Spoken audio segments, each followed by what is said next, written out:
Vous pensez que Z est seulement une lettre de l'alphabet? Comme beaucoup, vous passez pour un blaireau dès que les gens se mettent à parler cinéma. Vous voulez briller en société? Alors cette émission est faite pour vous. Bonjour à tous, je suis ravi de vous présenter l'émission d'aujourd'hui. Émission qui va avoir un goût tout à fait particulier puisque je vais avoir l'honneur de recevoir l'un des protagonistes principaux du film dont je vais vous parler aujourd'hui. En effet, en plus d'en être le réalisateur, il y incarne également l'un des méchants les plus loufoques de l'univers de DC Comics.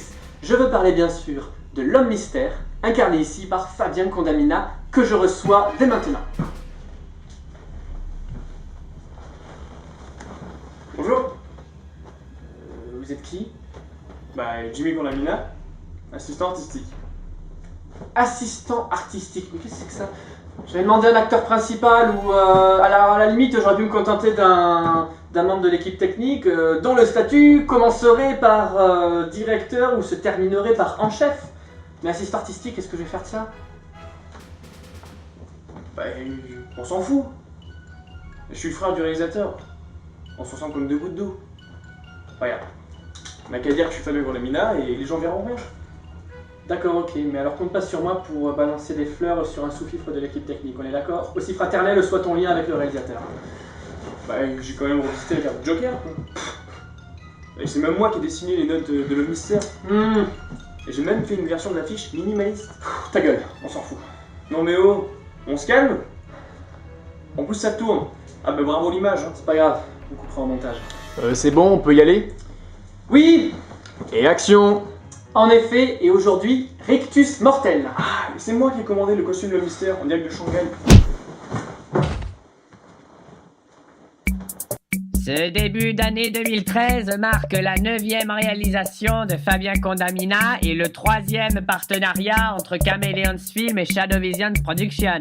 Saviez-vous que l'idée originale du film provient d'une simple discussion lors d'une soirée entre Fabien, Arthur Sauvion et Pierre Choblet, tous trois étudiants en école de cinéma à Nantes? Saviez-vous aussi que le personnage de Watigno n'était pas prévu lors de la première version du scénario? En effet, l'histoire devait mettre en scène le personnage de Double Face, autre méchant de l'univers de Batman, mais qu'il fut abandonné pour des raisons de budget. Saviez-vous également que dans la musique d'ouverture, une voix cite subtilement les deux mots du titre du film, Rictus et Mortel, ou encore que la voix de Batman est doublée par Pierre Choblet qui joue également le rôle de Watigno?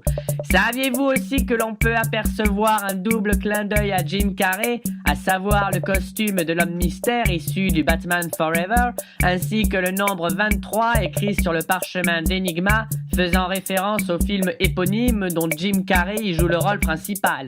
Saviez-vous enfin que l'éternelle référence à Michel Monti est cette fois mentionnée par Watigno lors de son altercation téléphonique? Et maintenant, l'anecdote. L'anecdote qui calme tout le monde, même tes amis les plus calés.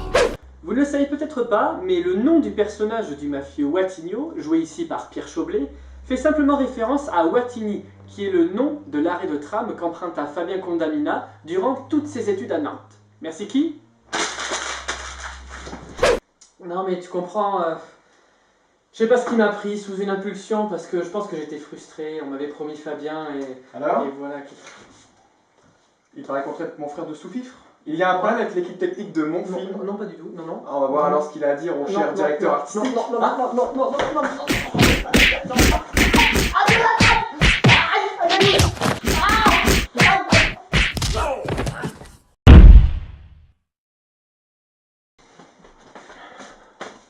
Ils l'ont pas filmé là?